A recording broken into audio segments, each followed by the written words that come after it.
Good morning, Lower School families, and welcome to the beginning of our celebration of our 50th year.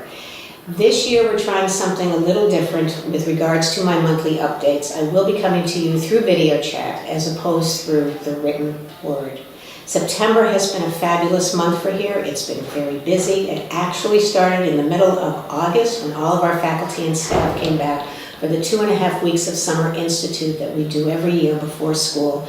We spend the 2.5 weeks in training and teaming and planning and room setup. We focused the training this past August on our 2 new initiatives, the SWAN Math Curriculum and Responsive Classroom.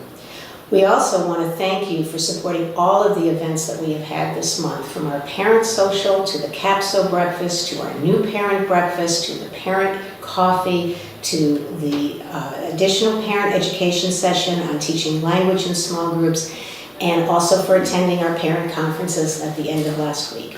It was wonderful to hear from our faculty how much they enjoyed meeting with each one of you and hearing about their student, your child, through the eyes of you, the parents. I've had a few questions in the last couple of weeks that I thought that I would answer through this video chat. One is I've had some questions about class size in lower school. Over the last couple of years, we have deliberately and by design reduced class size in our lower school classrooms from 18 students per class to 14 students per class. We still have 2 full-time teachers, and our ratios are exactly the same, as each of the lower school classrooms also has a small group instructor, so that when we do break into small groups for reading and math, we have 1 additional person per grade level. The only classroom in lower school currently that has more than 14 students is our 2nd grade, because we only have 1 section of 2nd grade. We have 2 sections of 3rd grade, 3 sections of 4th grade, and 3 sections of 5th grade. The other area I wanted to touch upon in this video chat is our new email protocol. If you have not had a chance to review this protocol in our parent handbook, I invite you to do so. We wrote the new protocol in efforts to help our faculty and staff achieve a better work-life balance. Teachers are no longer required to answer email after 6 o'clock at night or on the weekends. We do recognize that's the time that you write most of your emails. You can still write them, and we always want to hear from you, but they are not required to answer them until the next business day. The other points that are outlined in the handbook are just sort of guidelines around email writing.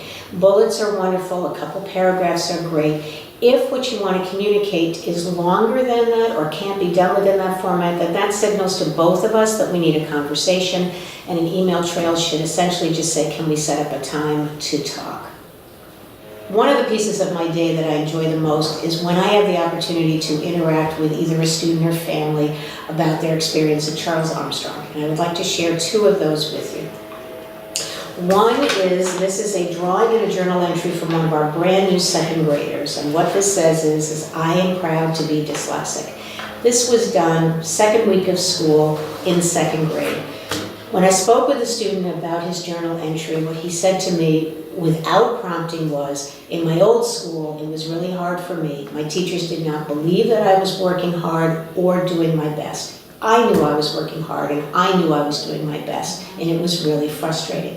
Here, the teachers know that I am working hard and I'm doing my best, and I like it much better. It's always wonderful and unbelievable articulation from one of our newest and youngest students. The other quote that I have came from one of our new families who was signing their child up for band, and we had a conversation about that. And this is a child, according to the mother, that had been taking recorder lessons for many years and was still unable to play the recorder. So when she asked her child about signing up for band, the response was, "Mom, if this school can teach me to read, this school can teach me music." So again, a wonderful parent statement about the value of an Armstrong education just a couple of weeks into the new school year. As we look ahead into the next month, I want to highlight 2 of our fabulous community events. One is Community Picnic, which is next week, and then we have our Jogathon at the end of the month. Details about these events can be found with all of our other updates in the weekly bulletin that comes to your house on Friday afternoon by email.